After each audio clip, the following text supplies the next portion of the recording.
थे ना, B keeping के बारे में डॉक्टर भावरे ने आपको बताया कि कितनी तरह की मक्खी है, कैसे काम करती है। तो ज़्यादातर अगर मधुमक्खी पालन की बात करते हैं तो एक ही दिमाग में आता है कि मधुमक्खी का मतलब शहद उत्पादन, लेकिन ये उसका काम नहीं है। आज मैं देख रहा हूँ कभी जब आप बता रहे थे कि घर बाहर जाता है, तो इनका जो मुख्य काम है पोलिनेशन का,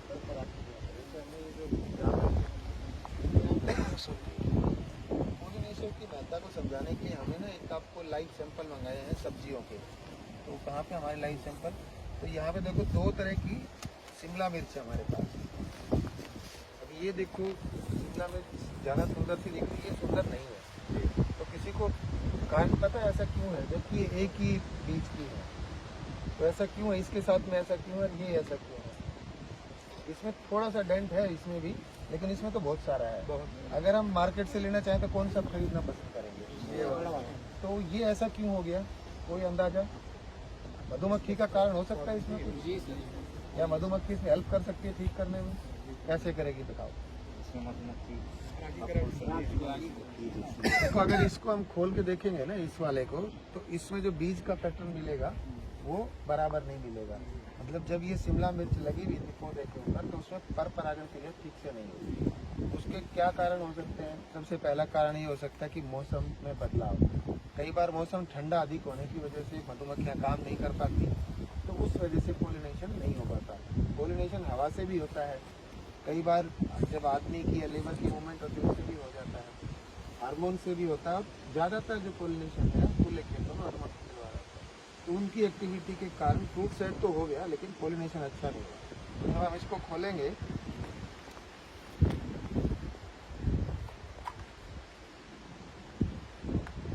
ये देखो यहाँ पे आप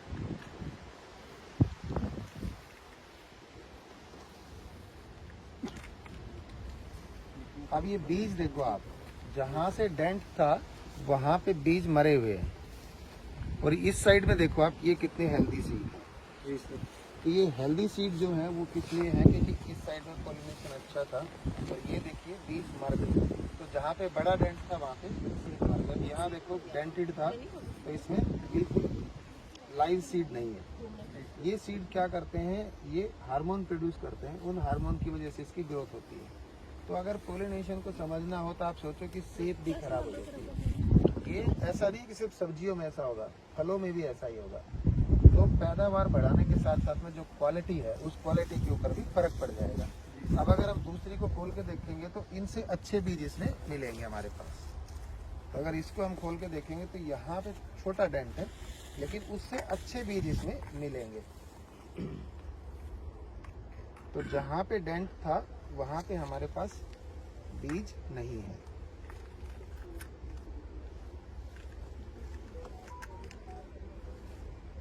देखो अभी हम जहाँ पे डेंट था वहाँ पे थोड़ा सा बीज का मात्रा कम है। इसमें लोक्यूल्स देखो, इस लोक्यूल में बीज पूरे थे, इसमें पूरे थे, इसमें थोड़े से बीज कम है। तो इसमें जब लोक्यूल में बीज कम है उस वजह से ये थोड़ा सा डेंट था। अगर थोड़ी सी मात्रा बीज की होती तो डेंट कम होता, लेकिन बीज जिंदा है। उसमें जब हमने देखे तो बीज मरे हुए। तो ऐसा सिर्फ पोलिनेशन के कारण होता है। तो हमें ये ध्यान रखना कि पोलिनेशन की महत्वता सब्जियों में कितनी है। तो ऐसे ही अगर आप दूसरे सब्जियों को काट के देखोगे तो उनमें भी आपको इस तरह की चीज़ें मिलेंगी। इसके अलावा ऐसी बहुत सारी फ्रूट्स हैं जिनके अंदर अगर नहीं होगा, जैसे पियर है, पीच है, प्लम है, आलमंड है।